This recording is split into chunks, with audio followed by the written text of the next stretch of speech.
Olá, bem-vindos ao nosso canal Frônesis.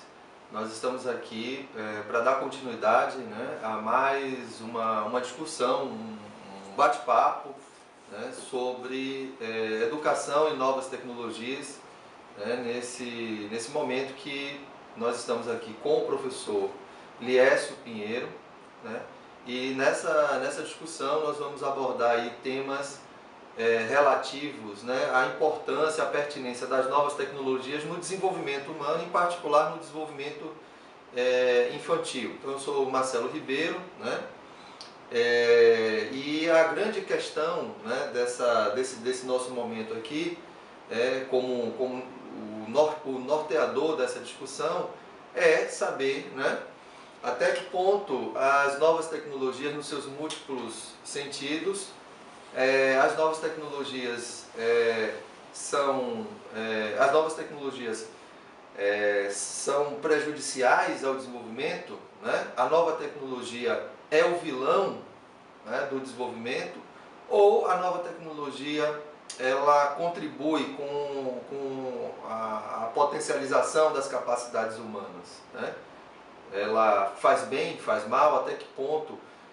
Como colocar as novas tecnologias a serviço desse desenvolvimento, né? Então, estamos aqui, como eu falei, com o professor Liécio, né, que vai trazer aí as contribuições dele, sobretudo em relação à neurociência cognitiva.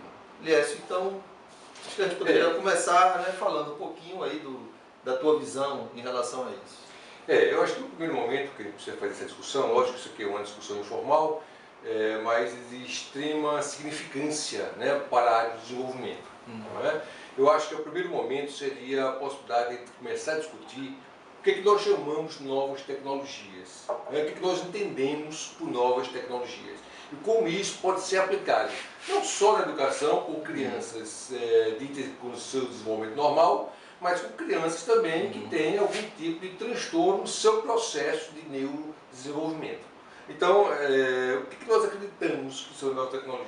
Né? Eu acredito que o conceito é muito amplo.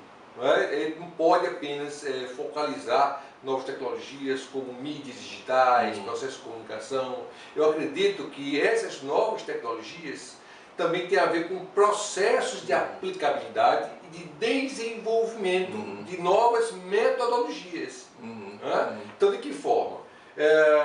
Quando você olha, por exemplo, a questão de jogos digitais, o que você vê? Você vê que nós sabemos que esse produto, né, computador, né, porque aí vem uma outra discussão que é importante a gente contextualizar, que essa maquinazinha aqui, por exemplo, né, foi criada com um intuito de criar um que nós chamamos de inteligência artificial. Então o que nós temos?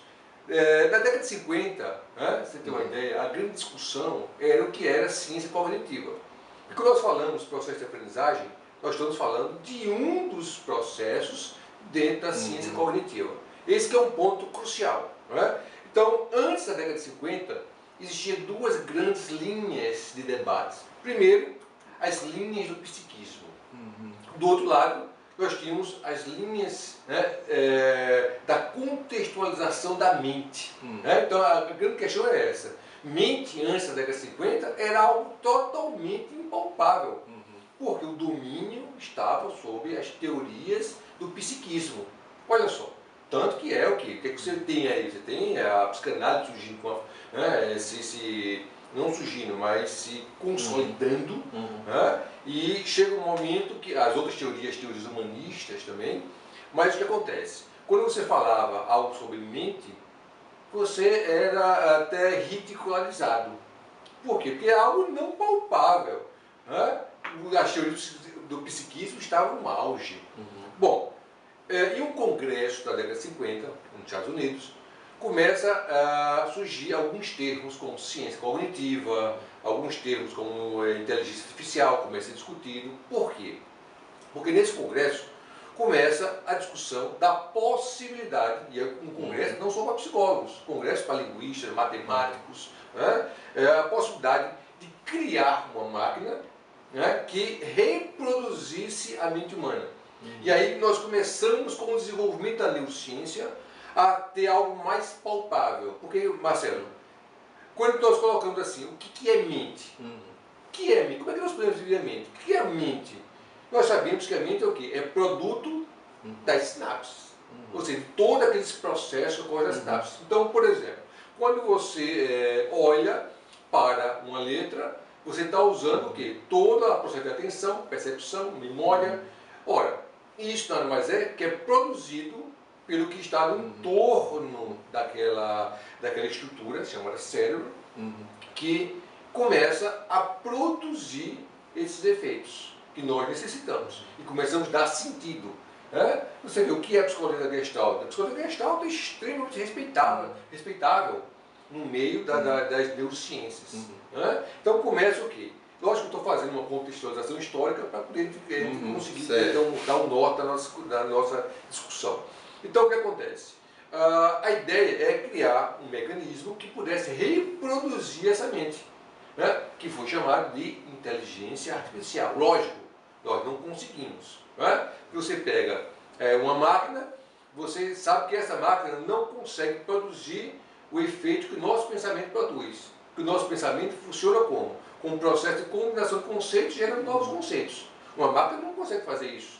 Ainda não consegue. Isso aqui é de uma perfeição tão absurda. O que acontece? Com esse desenvolvimento da neurociência, nós começamos a ter o desenvolvimento também dos processos e das novas tecnologias, que veio através desse mundo digital, até onde nós chegamos hoje. No entanto, qual é a questão? Essas novas tecnologias que surgem, como elas podem ser benéficas e maléficas? Que é outra discussão que a gente vai abordar daqui a pouco. E aí vem a questão. Como novas tecnologias podem ser aplicadas ao processo de aprendizagem?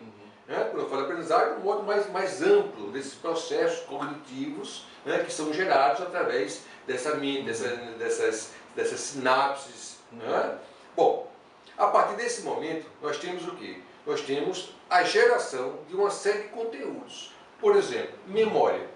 Então, eu me refiro sempre ao ganhador do Prêmio Nobel de Medicina, que do ano 2001 foi um grande neurocientista, ex-psicanalista, diga-se de passagem, que acredita muito na psicologia, e a descoberta dele foi o quê? Foi justamente como uma memória de curta duração se transforma numa memória de longa duração. O nome desse neurocientista chama-se Eric Kandel. Qual foi a grande sacação dele? Ele consegue provar como as nossas experiências ficam gravadas em uma memória de longo prazo. Esse é um ponto crucial, certo?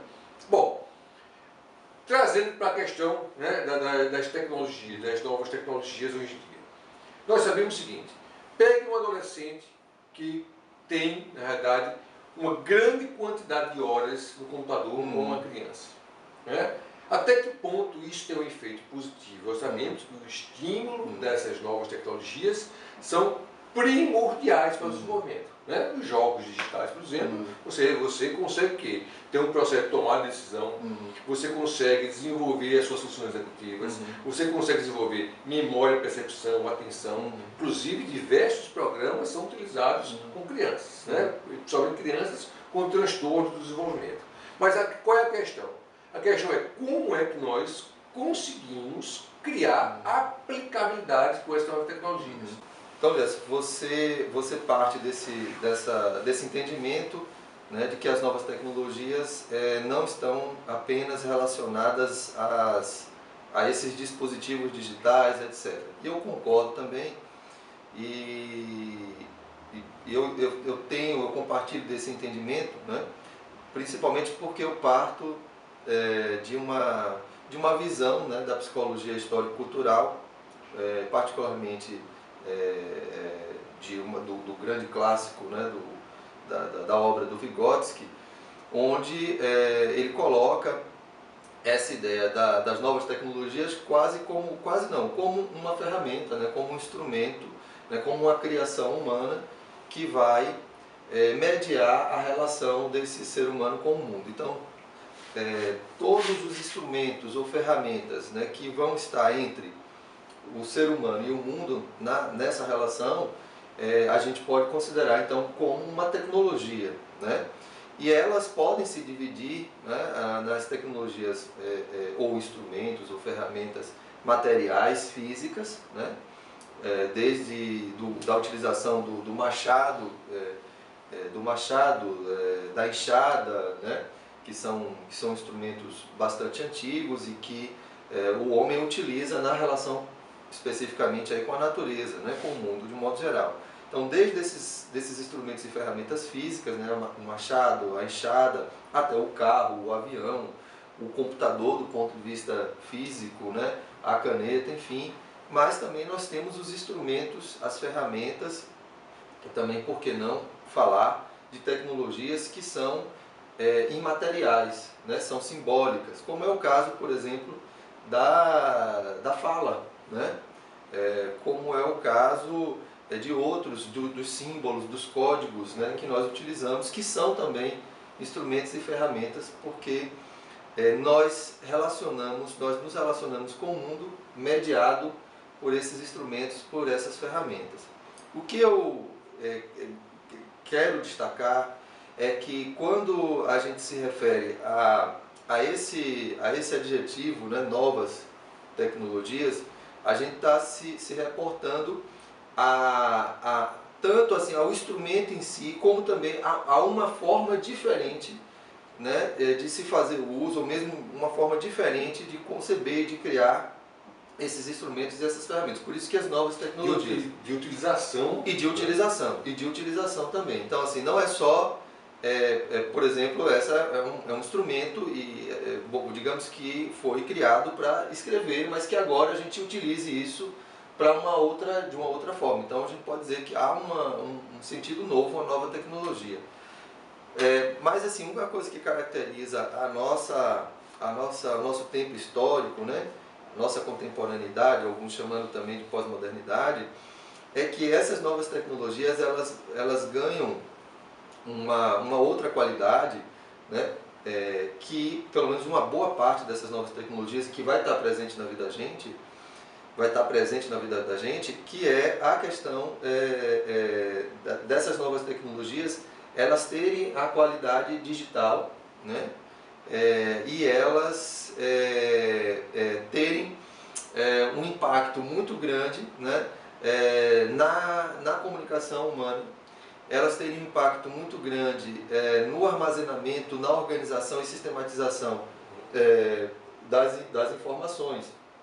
Então, é claro que quando a gente fala de novas tecnologias, a gente não pode, você está correto nisso, se referir apenas, pensar apenas nos dispositivos móveis como o smartphone, computador, a internet, ou as mídias digitais, ou os aplicativos. Novas tecnologias, o sentido é muito maior, mas como essa talvez seja uma das grandes novidades da história humana, que tem provocado, né, profundas mudanças, né, a criação dessas ferramentas, das novas tecnologias digitais, né, tem causado profundas mudanças, né, no comportamento, na forma da gente se socializar.